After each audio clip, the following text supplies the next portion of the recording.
Well, I don't know why the tears are here, because I will tell you this. I appreciate the tears, right?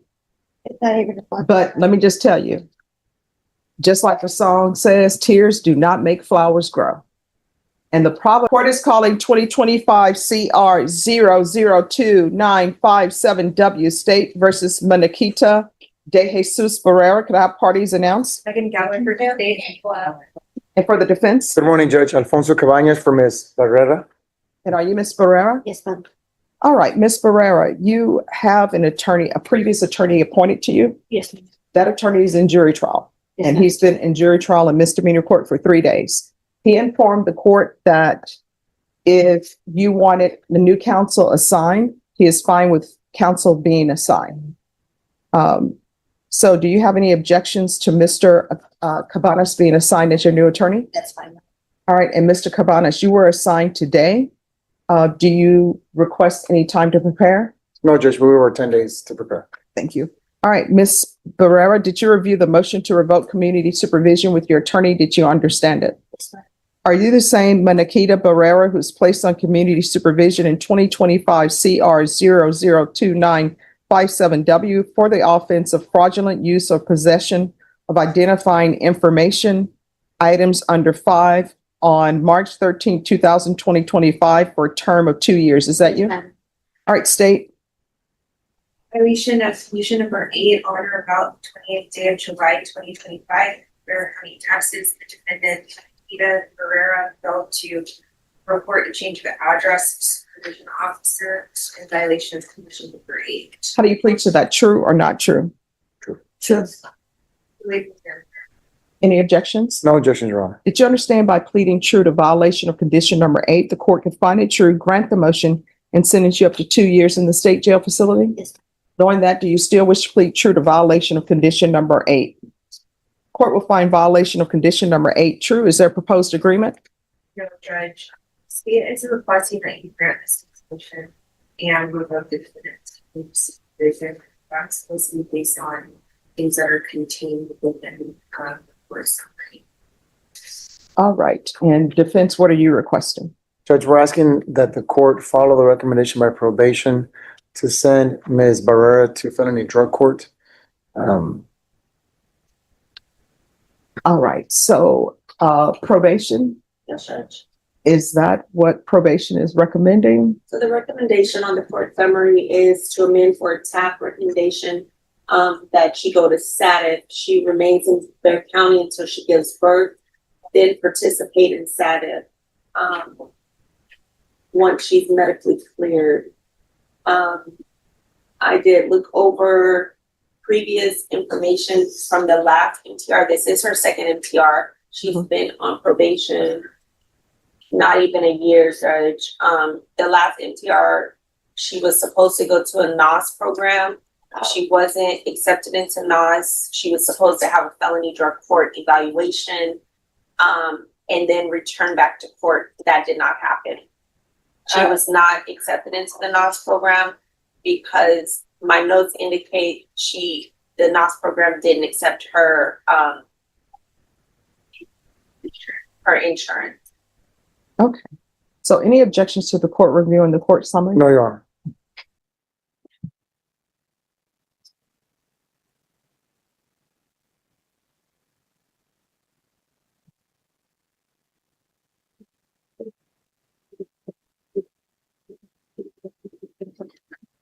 All right. So here's the thing. Do I think you would be a good candidate for probation? No. We've tried things.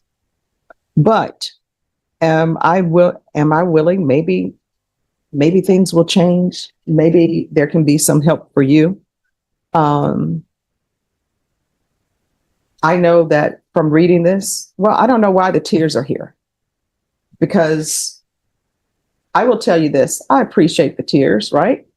It's not even a But let me just tell you, just like the song says, tears do not make flowers grow. And the problem is you haven't been stepping up to the plate and doing what you're supposed to do. I'm reading the court summary, and you know what it says in here? Your parents have custody of your other children due to CPS issues. No, that's what that says here. That's what it says, but I have paper, I can get paperwork and proof from Attorney General that I have full rights to custody of my kids. You should. And I'm the custodial parent of all three. It's just, I'm waiting on my housing. You shouldn't. I've been bouncing from place to place, so that's why I didn't want to. Let me just tell you, you should not have custody of your children. And this is what I don't understand. And I want you to internalize what I'm saying. I'm not trying to be mean, but people are just going out here having children, have no means to financially support them. According to this, you have 3 other children. So when I would do CPS cases, you know what I would tell my clients? I'm like, look, I'm going to give you a pass on your first child. Maybe you don't know, nobody told you how babies are made, right? So I'm going to give you a pass for that. But I would have clients who would be 20 years old and have 5 children. And I'm doing the math in my head. At some point, everybody knows where children are made. Do you know I had a CPS case once and they were saying, well, Stephanie, we're going to place the child with the great grandparent. I was like, well, that's going to mess things up because, I'm hoping everybody will live forever. But I'm like, that great grandparent is too old. No, not too old. On the CPS side, we have grandparents who are like 40. I actually represented somebody once. I was representing the baby. And you know how old that baby's mom was? 12. People out here just running around, having children, not giving them any idea of what life is all about, just procreating. And here you are, you're out here just procreating. And you have no means to support. Oh, I'm placing my children with my grandparents because I don't want to be bouncing from place to place because I don't have a place to stay. Whose fault is that? Yours? Get a job. People always will find a place to make a baby, but they don't have a place to support their children. Now your children are with the maternal grandparents, and trust me, grandparents, guess what they want to do? They just want to be the fun grandparent. There are no rules here. I'm going to spoil my grandbabies and then send them back home to you. But they can't because you're not doing anything. I've actually been waiting on my housing, Miss. Now, here's the thing. You're waiting on housing. Guess what? You're not providing that housing. The government is providing housing, which means taxpayers are providing housing. And I got news for you. There's a government shutdown. And I don't know why you would choose to get pregnant, because people know how babies are made, when you don't have your life together. And you don't even have your 3 children with you. Now you're crying before me because you don't want to go to the state jail facility. And let me just tell you, I would send you for 2 years, right? And you know what would end up happening? You would be at the state jail facility. And when your baby was born, somebody would be right there to pick up your baby. Somebody in the form of the state, Child Protective Services. And either it would be placed with your maternal grandparents, but your mom may say, you know what? I can't take any more children. And then you know what ends up happening? Then your siblings are separated. Because somebody will adopt your baby. Your attorney will tell you, guess what? It's always easy to get a newborn baby adopted because you know why? People are looking to adopt children. Guess what they figure? There isn't too much damage that a parent could have done to this child unless they were using drugs while they were carrying the child. They are ready to go and take that baby. And you know, on the CPS side, when you place children with foster parents, they're just supposed to foster. We're going to be here. We're a stopgap for the parent. The parent's going to get their life together. But you know what really happens? Foster parents fall in love with the children. Next thing you know, they're hiring an attorney, and that attorney is filing motions so that they can adopt your child and your rights can be terminated. And then that's how you have a bunch of people walking around on the planet, don't even know they're related, because people like you are just procreating. And then you come before me crying because you haven't done what you're supposed to do. So I'm going to give you a choice. Do I think you will be successful on this probation? Absolutely not. But, I can be proved wrong. I don't have a crystal ball. I can send you, let you do your two years at the state jail facility now, or you're going to stay at the jail till you're ready to be transferred to inpatient treatment or felony drug court. And I can tell you, felony drug court, they have said that they're down a probation officer, so they can't take as many people or accept as many people as they normally would. So that's where we are. But suffice it to say, you're not going to be with your child. So either you're not going to be with your child because you're going into the state jail facility for 2 years, or either you're not going to be with your child because you're going to be in inpatient treatment. And with your child, if your grandparents don't pick up your child from the prison of the Bath County Jail, Child Protective Services, they're going to be called anyway. They're going to do an investigation to see if it's appropriate for your child to go with your maternal grandparents. And if they say no, then CPS will have custody of your child. And I see in here where your mother don't even know where you are. Spoke to mom who stated she hasn't seen her daughter, but I'll tell her to call probation if she finds her. So instead of you helping your mother with your children, you're just out here procreating. So which do you prefer?